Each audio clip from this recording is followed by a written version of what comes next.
Good morning, everybody, and welcome to not only the highlight of civilization, but the best example of it. Today's show will feature talk about the Kangaroo Court. I know that's why you're here. Yeah, it is. And before we do that, would you like to take your attitude up a level? Would you like your dopamine to go up a notch while your serotonin and oxytocin slowly simmer, waiting for just the right moment to jump in just the right amount? Yes, you would. And you'll find that every day you come here and hear that message, it's going to work a little bit better. Savor it. Now, if you want to take it up a notch, all you need is a copper mug or a glass, a tankard, chalice or stein, a canteen jug or flask, a vessel of any kind. Fill it with your favorite beverage. I like coffee. And join me now for the unparalleled pleasure, the dopamine hit of the day, the thing that makes everything better. It's called the simultaneous sip. It's going to happen now. Go.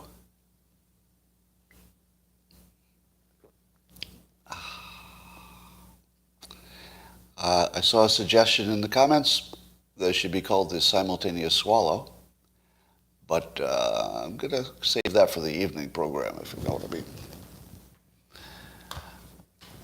Well, ladies and gentlemen, I have this weird optimistic feeling I wanted to share it with you, because it seems like everything's falling apart, doesn't it? The economy is melting, and inflation's high, and gas is too expensive, and that Omicron never seems to go away, and blah, blah, nuclear war, shortage of everything. Where's my water? Forest fire is getting ready to spark up any moment now. But did you know that if we were a company instead of a country, and you could apply this to whatever country you're in, companies need to cannibalize themselves. So companies need to put themselves out of business every few years in order to renew, because if they don't put themselves out of business, someone else will by making a better product. So Apple, for example, needs to continually make a better product such that the last product they made looks like crap. So they need to destroy themselves every few years. Apple does. They just got rid of the iPod, right? And countries may have to do the same thing. They may have to do the same thing. You've probably noticed that Germany and Japan did well with help, but recovering from World War II. So burning everything down every now and then is part of the necessary moving forward process.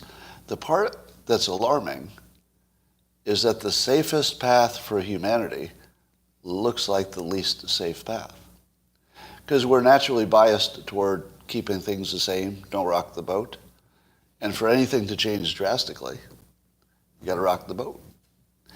So while it is really always the safest thing to do to cannibalize yourself, to destroy what you have to try to build it back to a better way, it's messy. And while you're in it, it feels like everything's going wrong. But I have this feeling that none of these things are going to kill us. And that, we're seeing the small micro-nuclear projects going forward. We're seeing fusion coming online.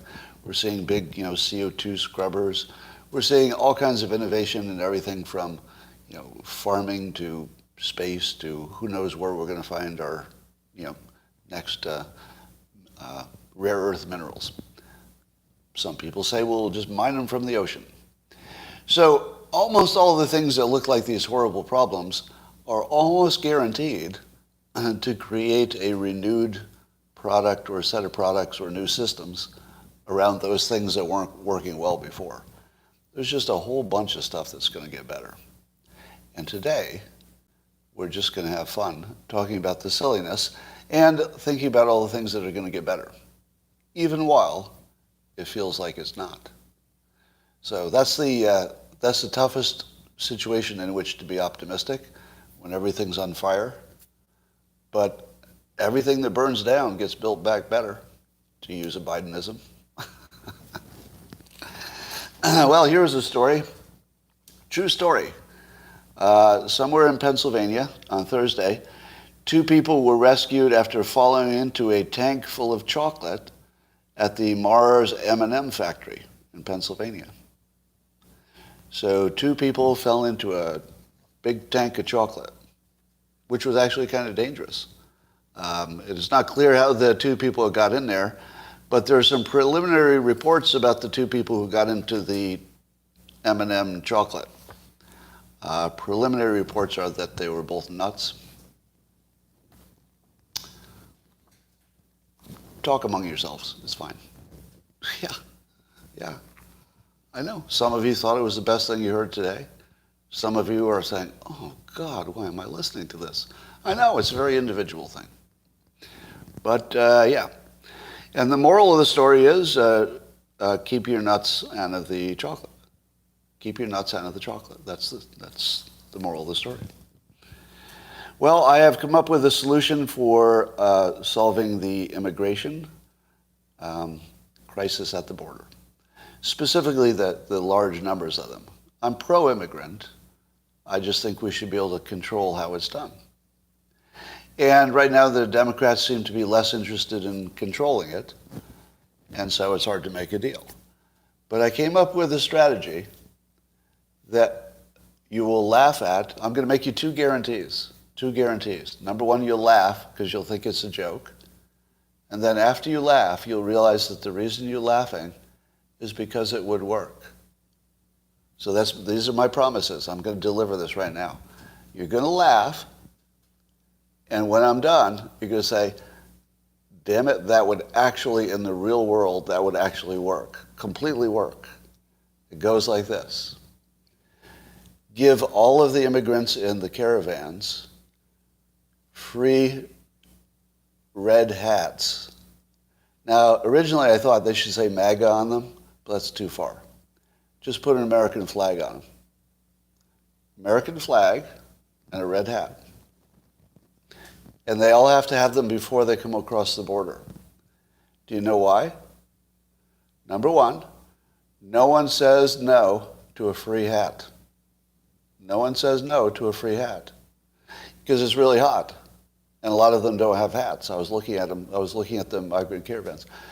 Number 2,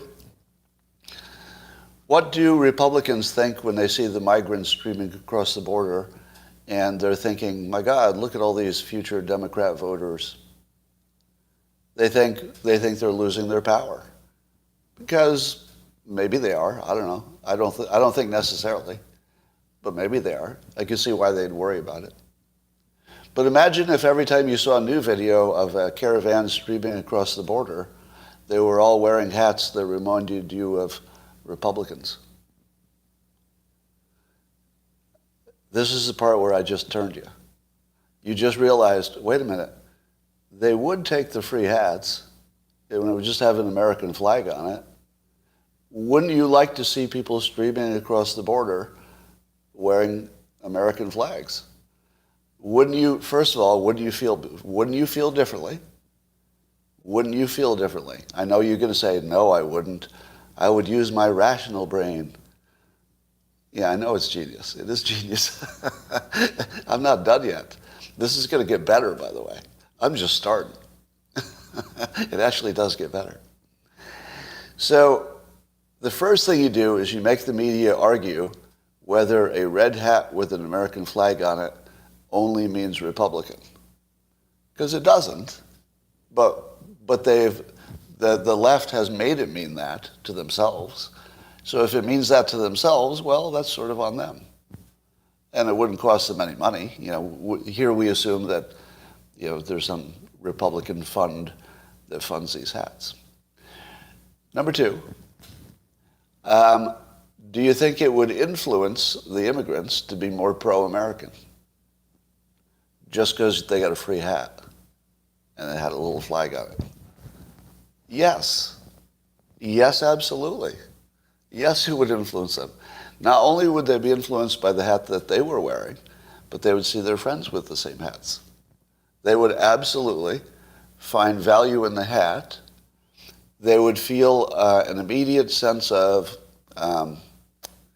reciprocity. If America gives you a hat, like it's a gift, you walk in the door illegally and they give you a gift. What are you going to think of Republicans? Because you would come to think it was Republicans too. So that's part of the genius of this. What would you do if the very first thing that happened is you broke the laws in America, but they gave you a gift? Well, you wouldn't know what to do. But the little reciprocity gene just kicks in, and you say, I wasn't here. I mean, I didn't even put a foot across the border, and whoever hands out these red hats with flags on them, I like them because they took care of me because it was really hot. And I'll tell you what I needed. I needed more than anything. I needed a hat.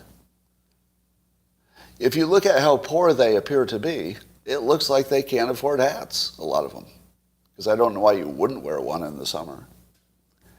So now you get the hats. You ready for phase 2? Come up with a Republican app, the sort of branded Republican, maybe even with the red colors and the American flag still. So make it look like it's an American thing, but sort of obviously Republican. And you make it available to the immigrants. And let's say the app helped them find jobs at Republican-owned farms and businesses. Because it's not as if we don't need the labor. We need the labor. But suppose Republicans said, look, if we can't stop the immigration, at least can we get you in this app? We'll get your name. Maybe you'll take a picture of you. So at least we'll be able to track you a little bit. And if you wear our hat and you use our app, we'll make sure you get paid. How about that? How about if you use the app, we'll make sure that your employer has to use the app to pay you. And then you're definitely going to get paid. Because you'll put your hours into the app, and it'll be able to track if you showed up for time, showed up to work. So you can imagine a set of features that the app would have that would simply be useful. It wouldn't matter if you were a legal or an illegal alien, let's say immigrant. It would just be useful. And then suddenly, what would the Democrats say about a situation in which the Republicans are still advocating for total border security? So you don't have to change that. So Republicans can still want their wall. And I advocate for total control of a border, but I don't advocate for turning off immigration. We should just do it rationally.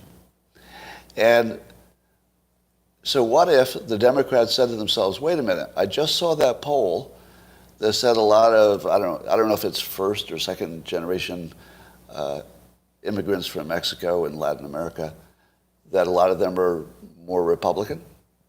So imagine if you saw the Republicans appear to be courting their vote before they even stepped over the border. Imagine if the Republicans played to win and just said, look, we're going to win one of two ways. We're either going to close the border, maybe that's first choice, but if you're not going to close it, we're going to turn them into Republicans. You only have two choices. It's either a controlled border or lots more Republicans. Pick one. You don't think the Republicans could turn them into Republican voters if they really put the effort into it? Absolutely they could. But here's the thing. It wouldn't have to work. It would only have to look like it might. It would just have to look like it might. And if the Republicans talked about it and said, look, it's not our first choice, but we're sure as hell not going to let them come to this country and not have American values. So let's call those separate questions. Number one, do you come, who gets to come and when? Number two, if you're going to be here, do we manage that situation well, or do we just let it handle itself? So the idea is amazingly provocative, but completely practical. Like every part of what I just described is doable and legal, and I don't think there's anything that would stop you from doing any of it. It's just money, and it would be money well spent if you were of that political persuasion. All right.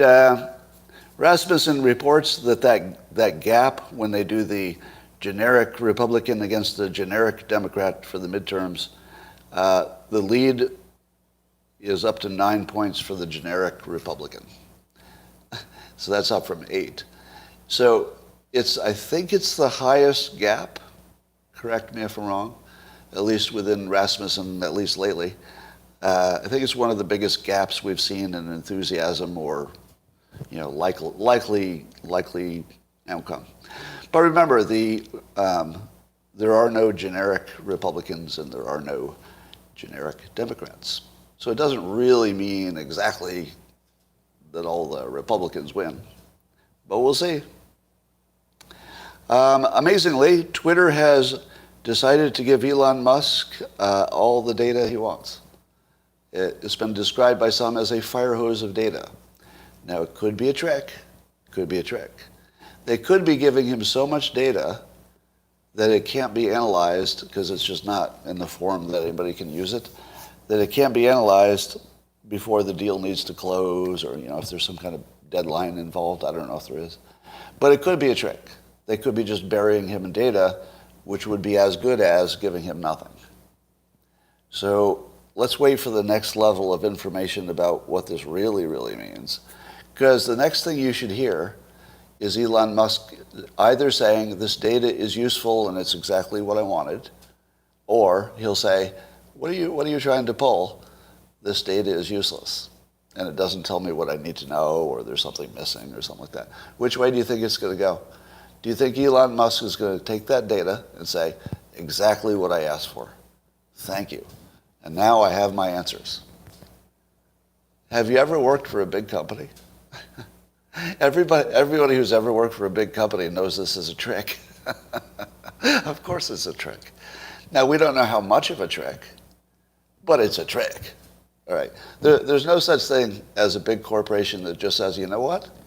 Hey, let's just completely change our stance from it's impossible to give you for 10 different reasons.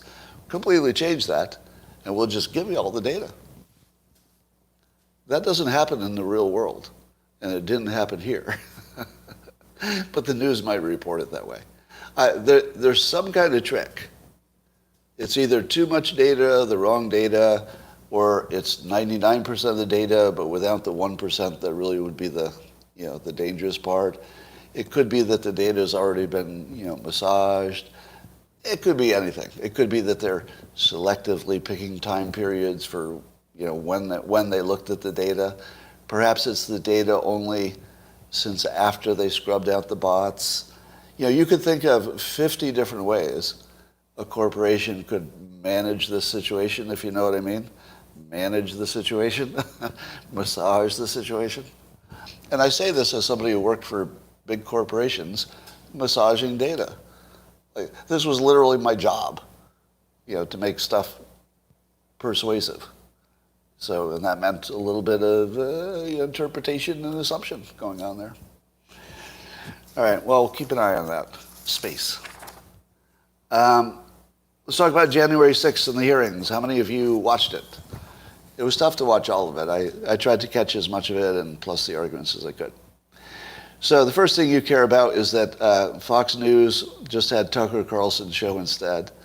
And Tucker went at it hard. He said that he wouldn't carry the propaganda and he wouldn't help them because they're lying. So I like the fact that he just says it directly. It's propaganda. I'm not going to help them. They're lying. Pretty good. Now,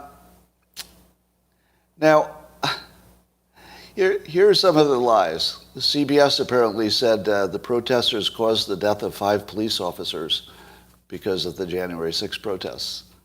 The reality is there were 5 police officers who died after the event of suicide.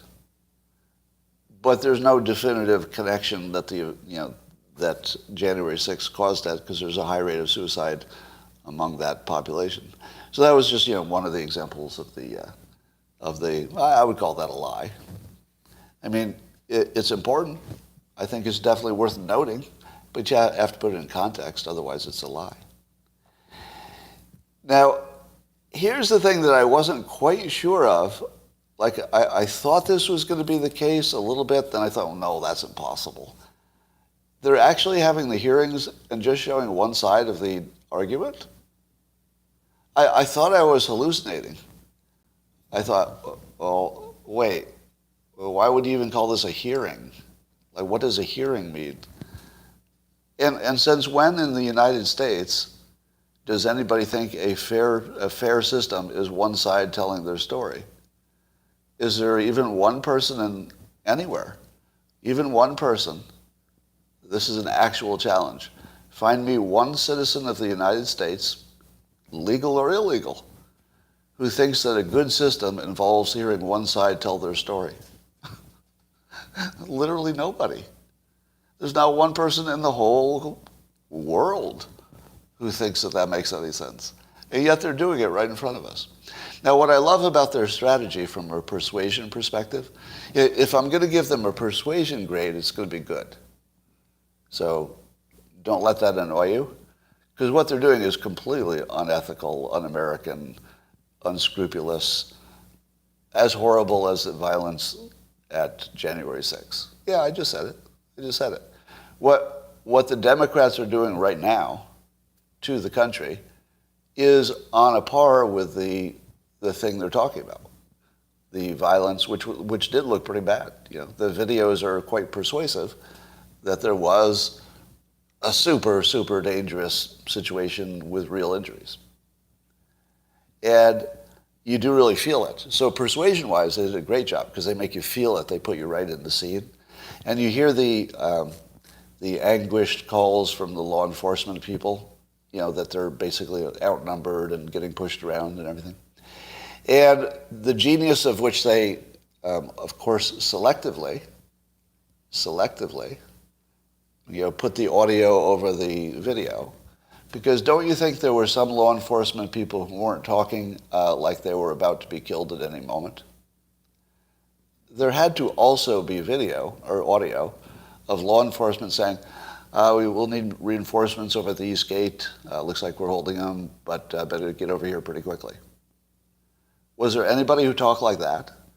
Or did they all talk like, oh, they're coming through the gate. Oh, there's so many of them. We don't know what to do. And I'm not mocking them, by the way. I want to make clear that that was not intended to be mocking the audio of the people who were literally risking their life to protect the Capitol and the government. So they were heroes, no ambiguity about that. The defenders were heroes. But the audio that were chosen was chosen to make you feel a certain way, to make you feel afraid, to put you in the scene. So persuasion-wise, it was really good.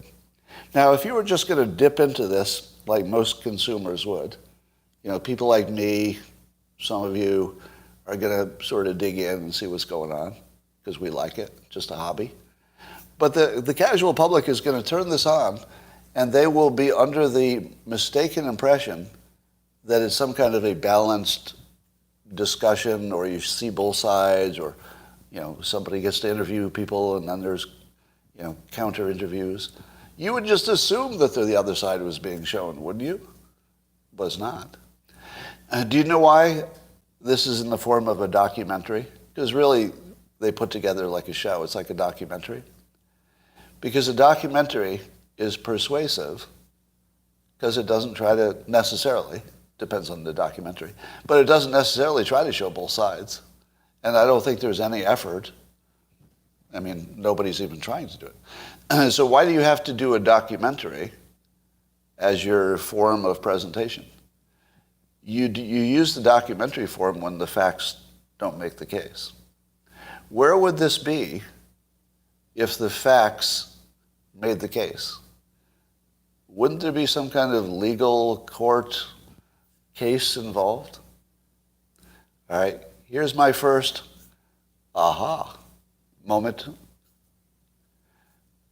What do the Democrats say about claims of election irregularity? They say, no court has found anybody guilty of that.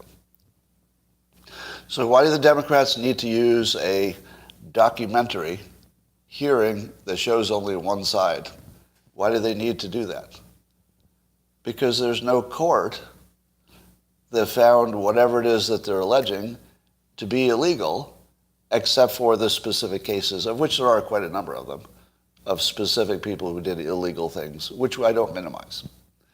So just later when somebody takes this out of context, let me put in here my statement that I think everybody should say, that I don't minimize the violence.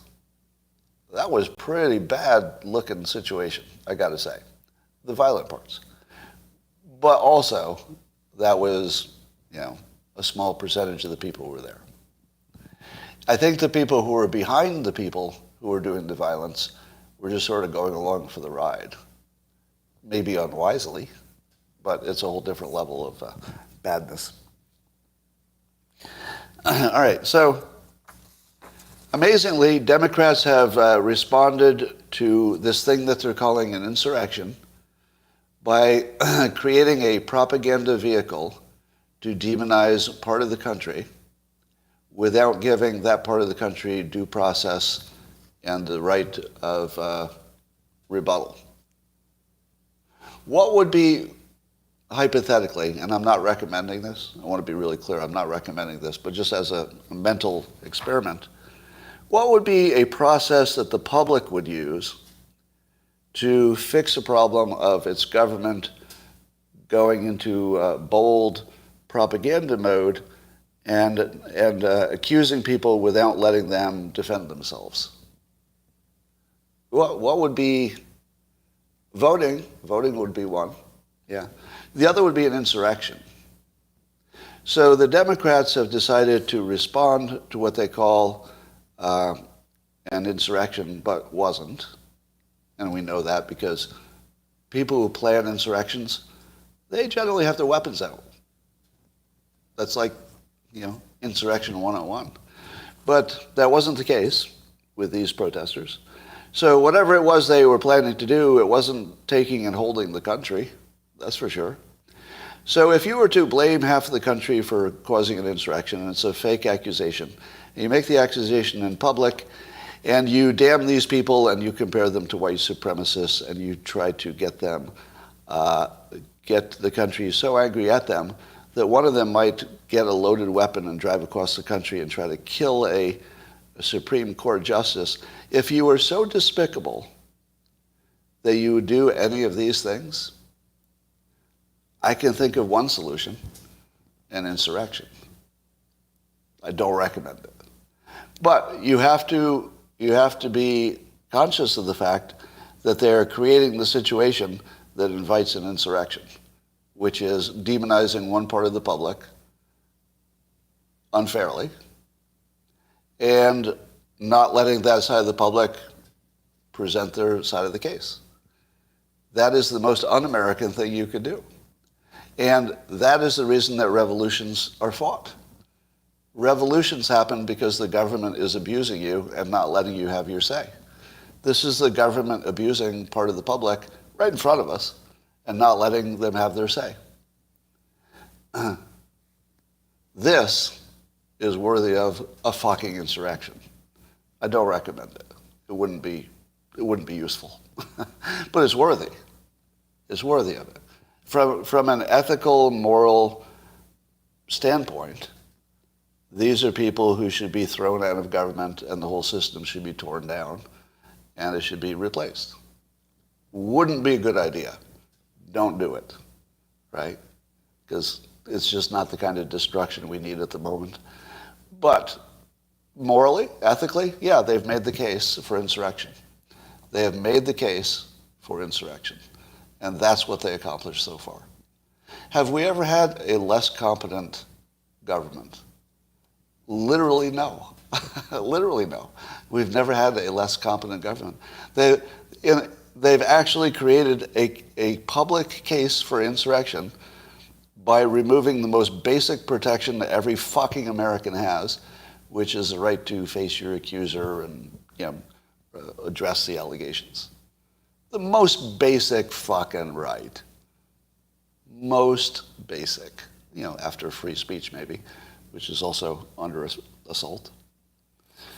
Joel Pollack was pointing this out in the tweet that that they're basically responding in an un-American way, and they're doing it right in front of us, which is the weird thing. How can you be so un-American, like right in front of America? It's one thing if like there's one idiot who says something, you say, that sounded a little un-American. I mean, that's just people talking. But this is an organized un-American effort to be as un-American as you could possibly be. All right. Here's what Brian Stelter said about Tucker Carlson. And I swear, if I didn't tell you that this is real, you would think this was a joke. This is really CNN's Brian Stelter, who really wrote this about Tucker Carlson. And, Tucker not covering the January 6th stuff.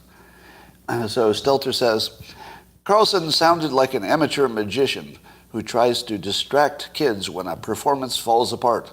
Look, over here, not over there, he said. Gas is over $5. Inflation is higher than it's been in a lifetime of most Americans. Violent crime is making cities impossible to live in. And more than 100,000 Americans OD'd on drugs last year. Why isn't there a prime time hearing about any of that? Wait, what? Did Brian Stelter literally just say that Tucker was trying to distract the country from a bullshit propaganda documentary that only shows one side and is intended to mislead us?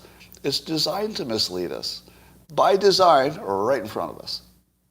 They're not even hiding the fact that by design it's meant to deceive you.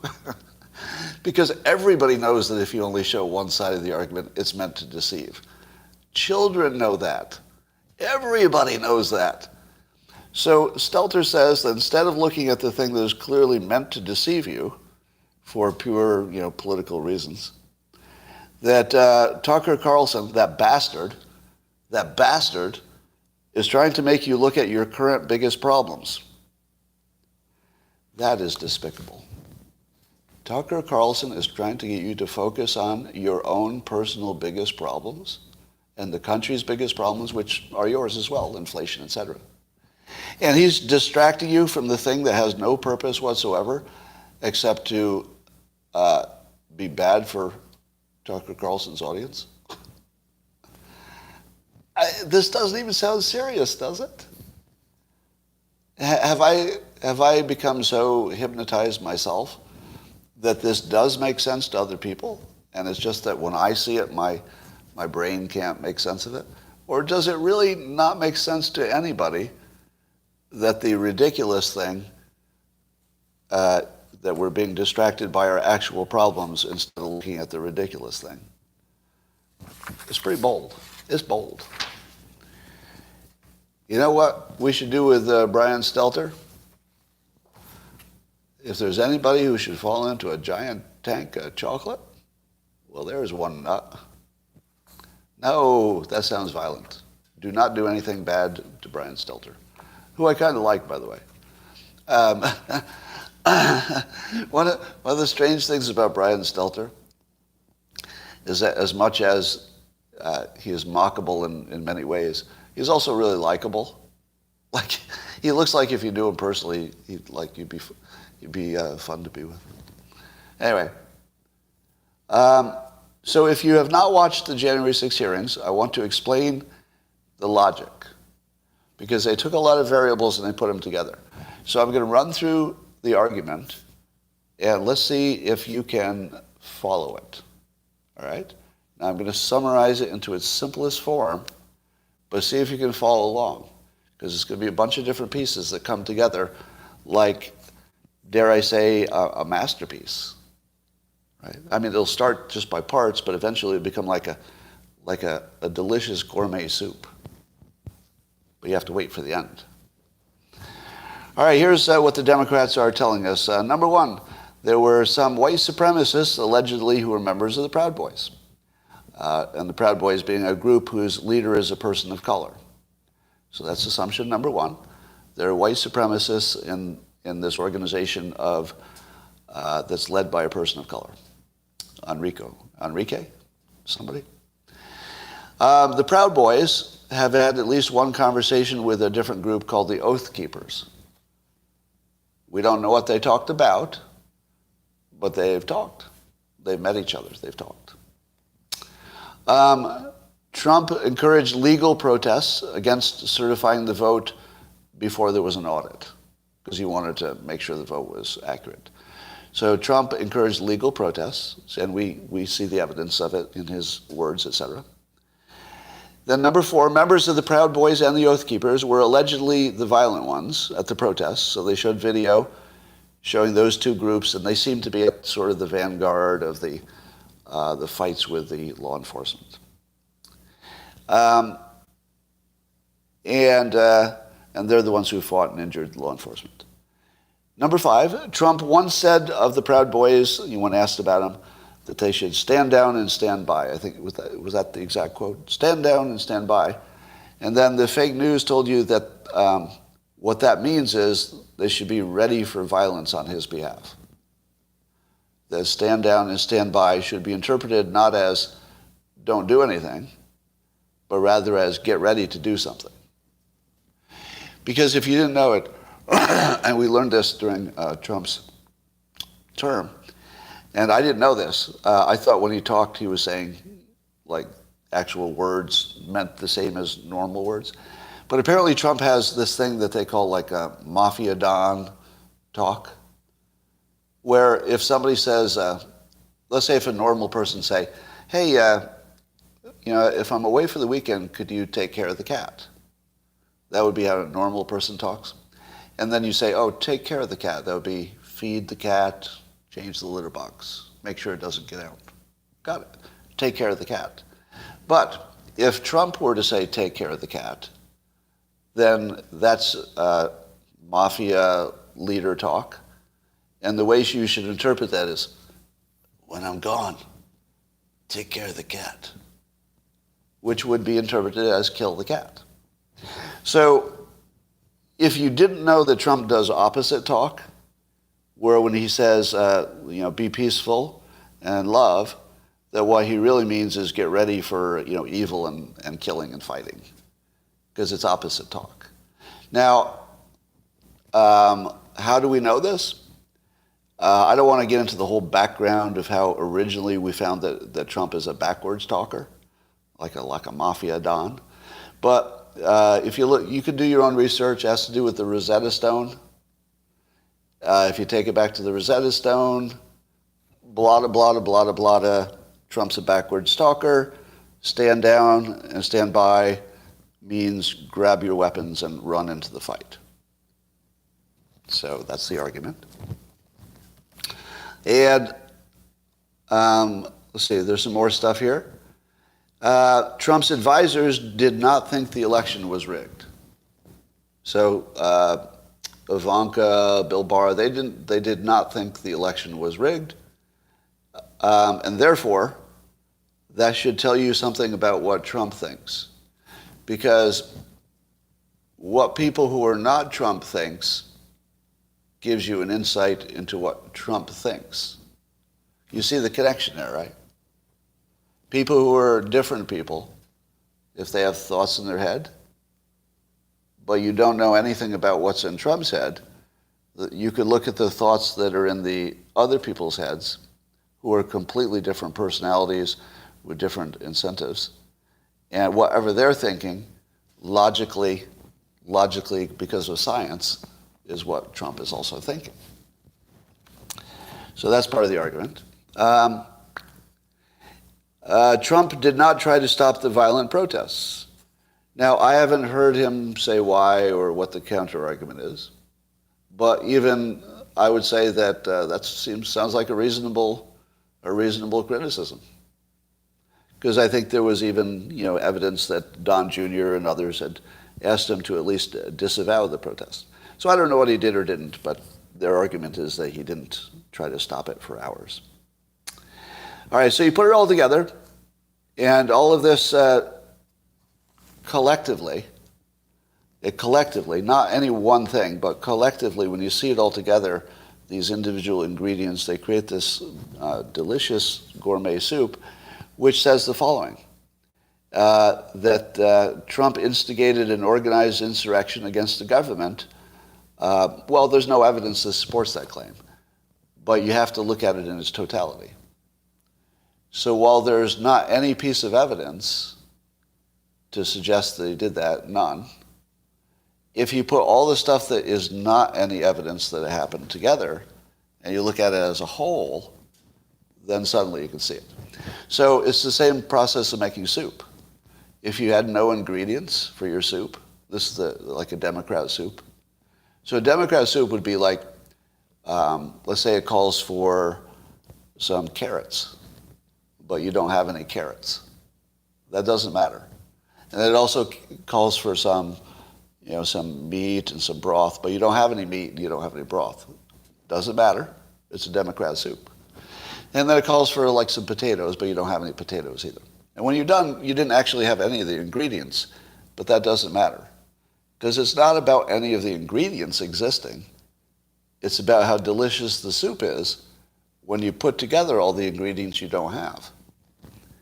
And that is what I call the hannity argument. just to make your brain spin a little bit. I call this the hannity argument because I've never seen anybody do it better. And the technique goes like this. It's a persuasion technique.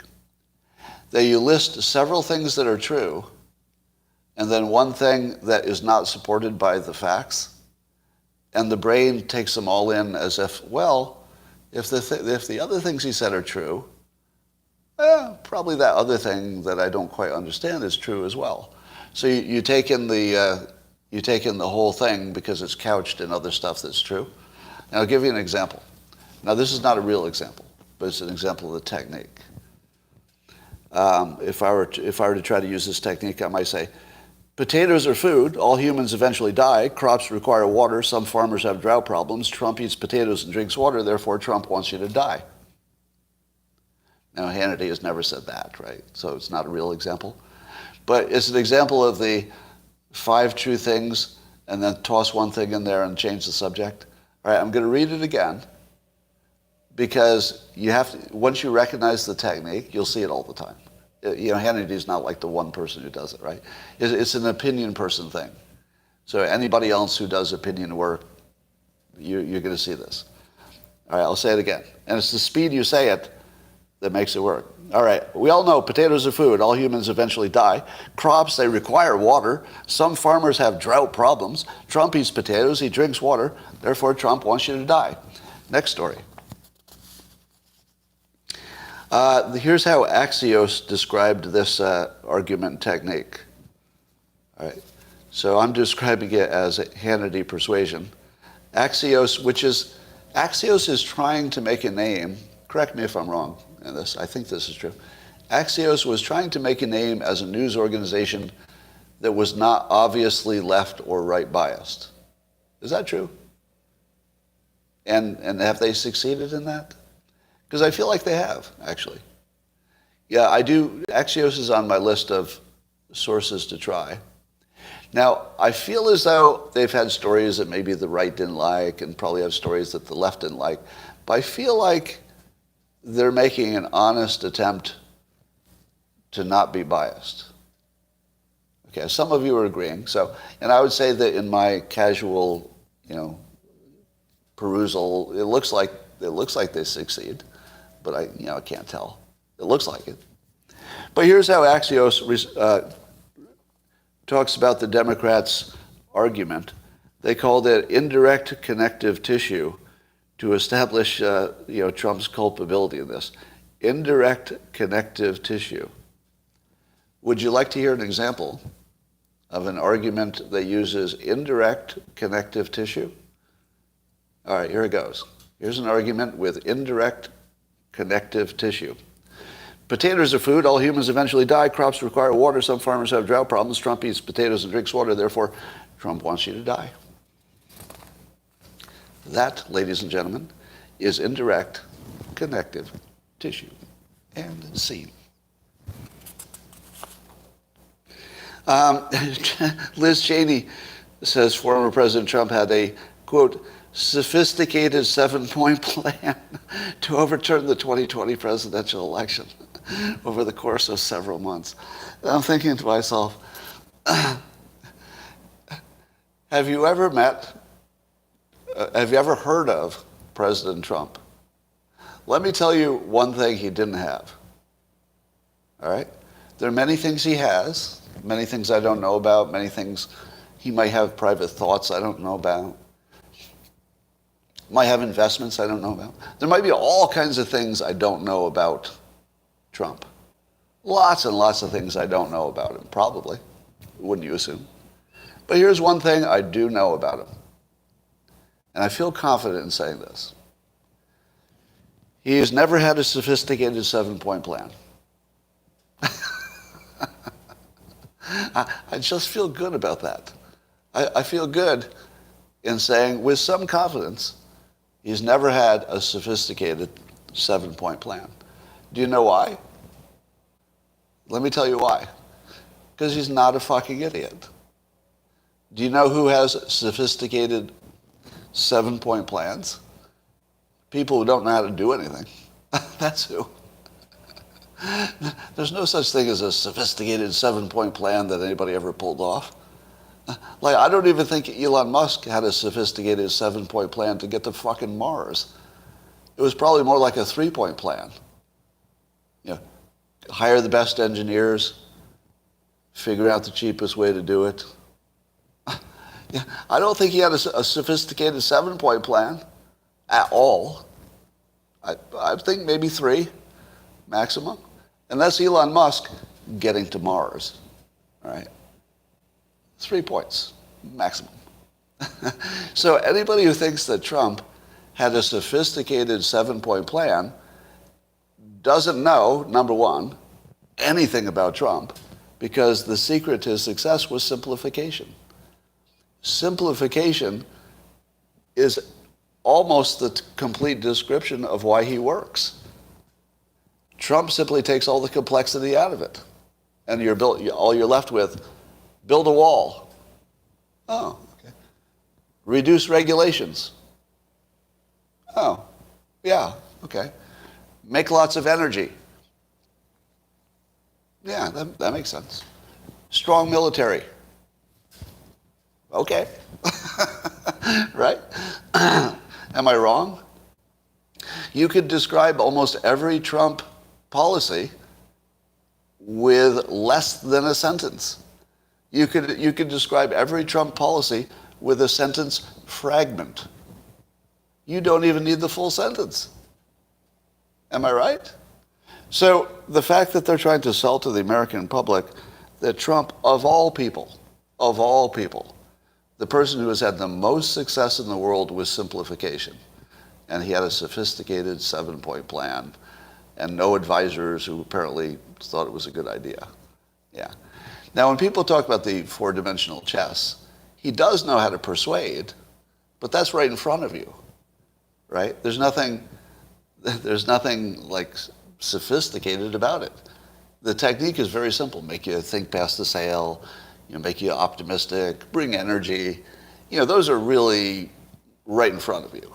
And anybody can do them, right? He just happens to do them really well. All right.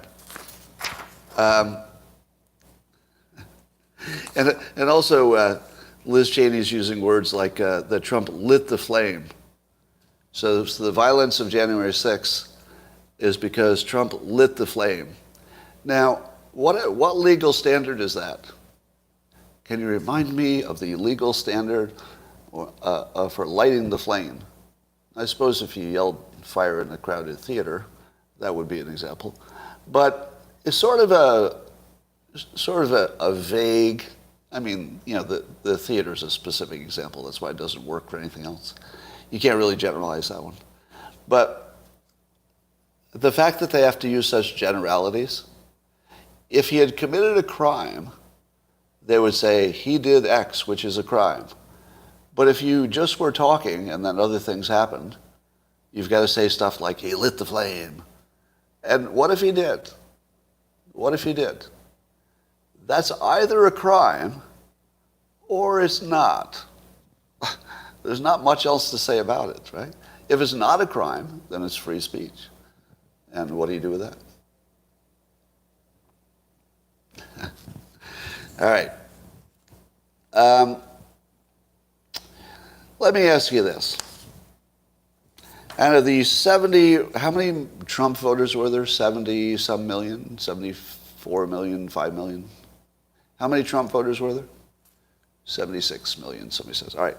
Of these 76 million Trump voters, how many of them would have protested the Capitol under the following conditions? They got an election result they didn't like. In other words, their candidate lost. And the election system itself could be or had been reliably audited. Under the conditions that your candidate lost, let's say you're Republican, your candidate lost, if you believe that the election had been reliably audited,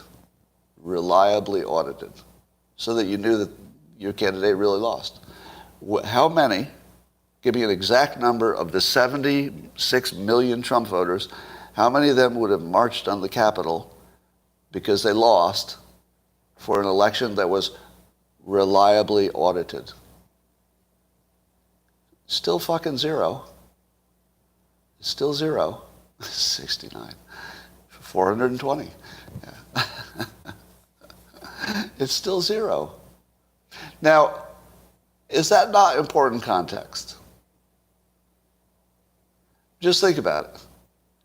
The most important context of this story is that if this election could have been reliably audited, or even was credible, not a single person would have protested. Not one. In fact, I'll bet you can't get an interview with one person who has said, you know, even if the election was clearly a Biden victory, fair and square, I still wanted to overthrow the government. Not one. How do we not mention that every time this topic comes up? Because it's the single most important thing. Because what the bad guys have allowed you to do is to think past the sale.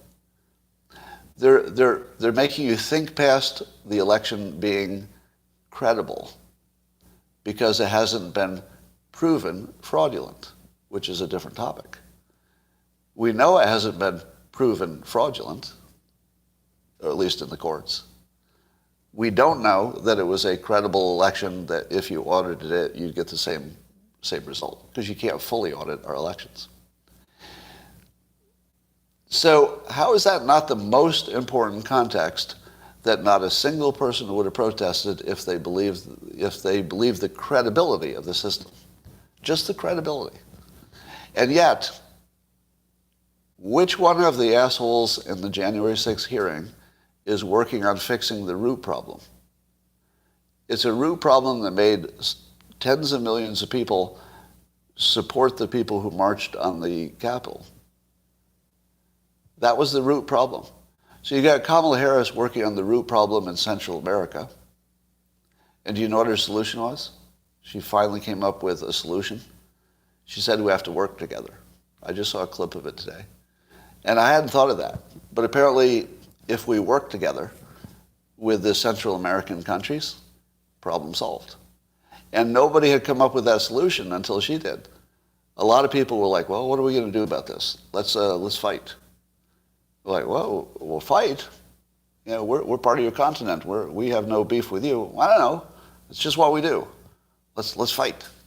Wait a minute. Why don't we work together? And like, wait a minute. What did I just hear? Why don't we work together? Say that again. Why don't we work together? Is there a book on this? Because it feels like, I hadn't thought of it, but when you hear it, it's like, is this coming from some famous philosopher or something? Work together. I feel like this could work. This could work. Let's tell Kamala Harris that we came up with a solution. And they call a meeting.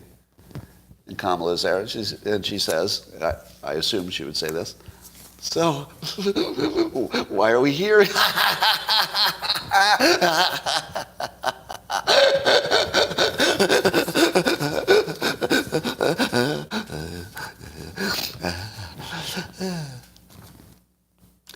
And then they say, we came up with a solution for immigration. Let's hear it. We could work together. We could work together. That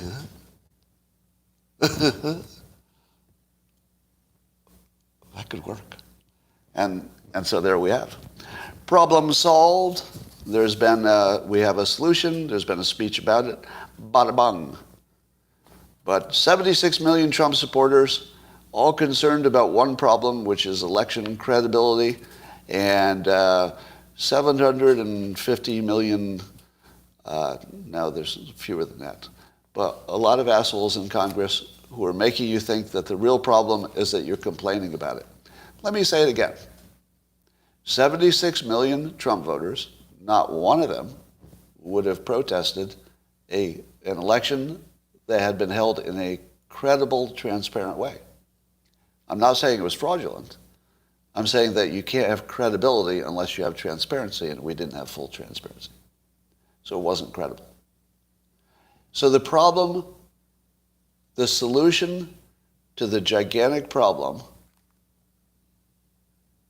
of not having election credibility, the solution is to blame the people who complained about it and make it a public show trial of the people who complained about it. Now, of course, they did more than that. There was violence. And, of course, they'll like to conflate the violence with the other issue, right? So as long as they can make you, like, distracted over to look at the violence, which there was,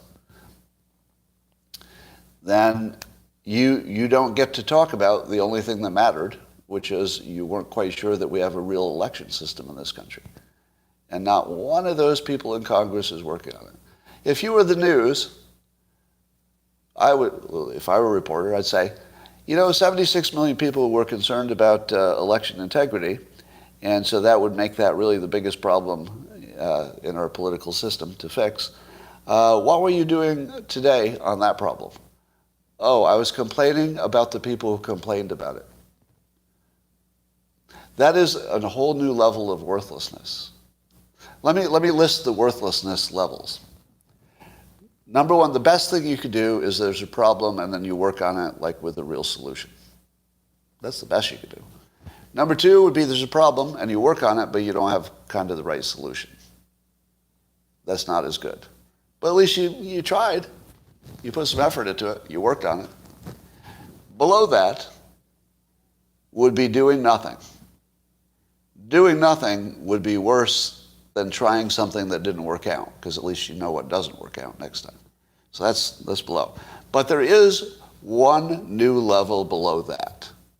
Do you know what that is? It's not fixing the problem, not trying and failing to fix the problem, not ignoring the fucking problem. It's demonizing the people who complained about the fucking problem.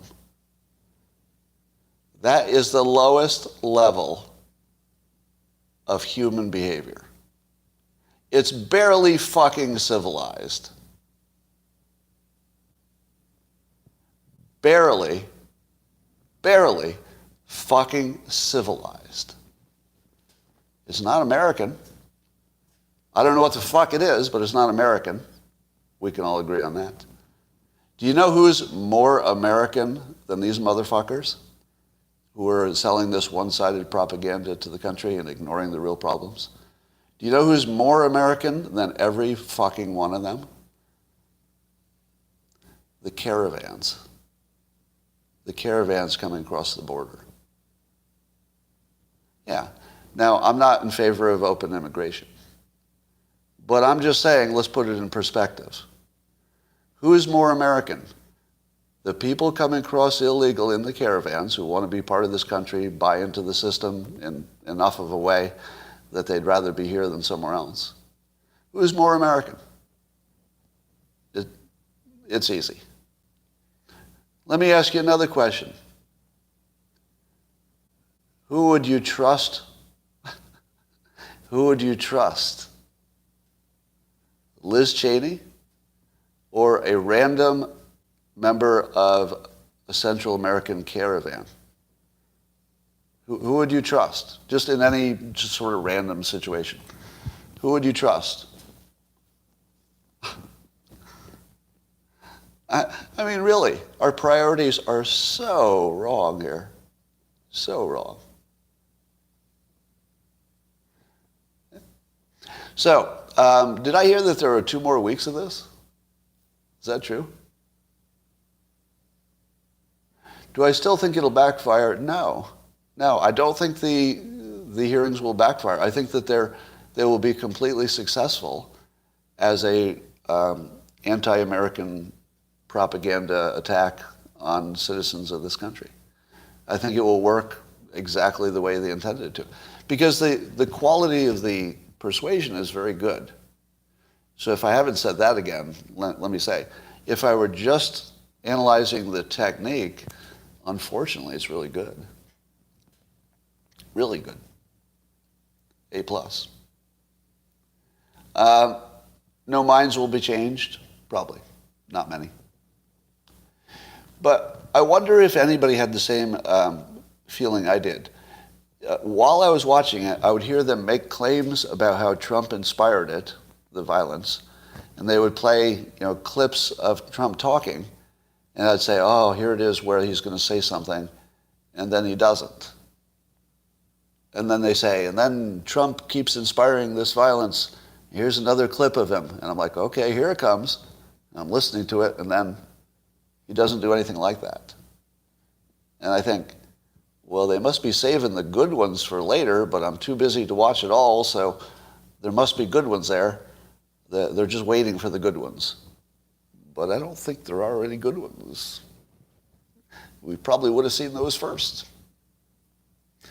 So it seems like the entire argument against Trump comes down to his backwards talk. That when he says stuff like, you only need to find 11,000 votes, if an honest person said that about an election, hey, I'm not sure this election was right, and I would win if you could find 11,000 votes. You only need to find 11,000 votes. Do you think you could do that? Now, if the person saying that was someone that you knew to be honest, you'd say to yourself, oh, what he means, or she means, is legally, audit and make sure there's not any, votes that can't be thrown out. But because it's Trump, it's backwards talk. Yeah, I want you to find votes really means I want you to manufacture them. Because finding them and manufacturing them is not really the same thing, is it? I want you to take care of the cat. Okay, I'll kill it. No, I meant feed it, give it water. I want you to find 11,000 votes. Okay, we'll fraudulently add 11,000 votes. No, don't fraudulently add them. Just go find them. They're probably there, legally, in a big box somewhere, not counted. The entire thing is getting people to buy that he talks backwards. When he talked to Zelensky in his perfect phone call, you had to assume that when he said, we want you to look into this Biden corruption stuff, that if he had been an honest person, you'd say, whoa, here's an honest person who wants to find out if something terrible is happening over in Ukraine that the whole country should know about and really would affect our politics and maybe even nuclear war, like most important thing you could ever know about. And he's asking for help getting this information. Now, if you trusted Trump, that's how you'd interpret it. Hey, can you help us look into this Biden situation? But since we know Trump does backwards talk, when he said, hey, can you look into this Biden situation? What he really meant was, can you give us something like that Steele dossier where you just make up a bunch of stuff and then I use it to defeat my political opponents? See, that's backwards talk. And so half of the country has actually literally been convinced that the president talks backwards. And that when he says, try to inject light into the lungs for a coronavirus, what that really means is, make him drink bleach and then sleep with the fishes, I guess. Or that when he says that there were some fine people who were just at the Charlottesville protest about the statues, and they were not with the racists at all, that what he really means is they're totally with the racists. They are the racists. See, backwards talk. It's backwards talk.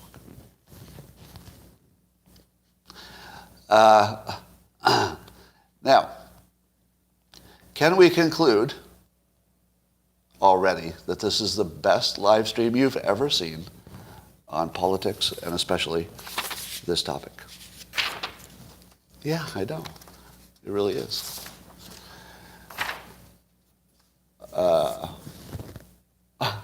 Somebody says the Oath Keepers are CIA.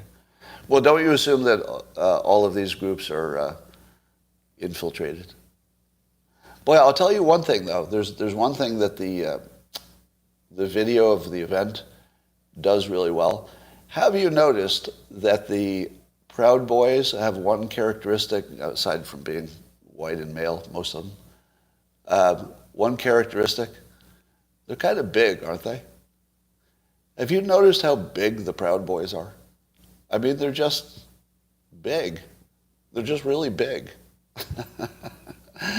I don't know if you would join if you were, 5'6". But the thing that you don't realize when you just hear about it is that when you see what the police and law enforcement were up against, and given that the law enforcement, they were not using deadly force, they didn't have a chance. I mean, they didn't have a chance. Just the sheer size of the Proud Boys, they just pushed the law enforcement back.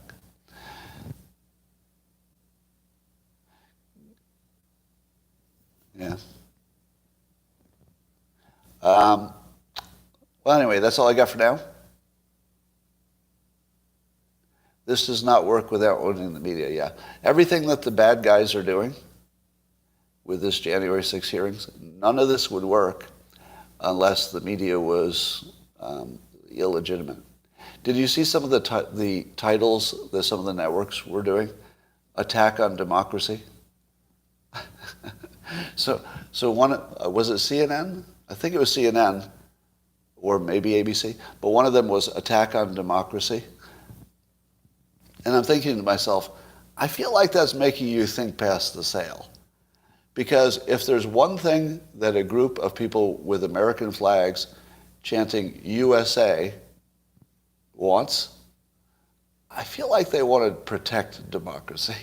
Like, the entire point of it was in their minds, and you can argue they were wrong, of course, but in their minds they were there to protect democracy. And the news, the fake news, has the balls that they should dip in chocolate to, anyway, I don't even have to finish the thought. I'll be like Biden, just trail off.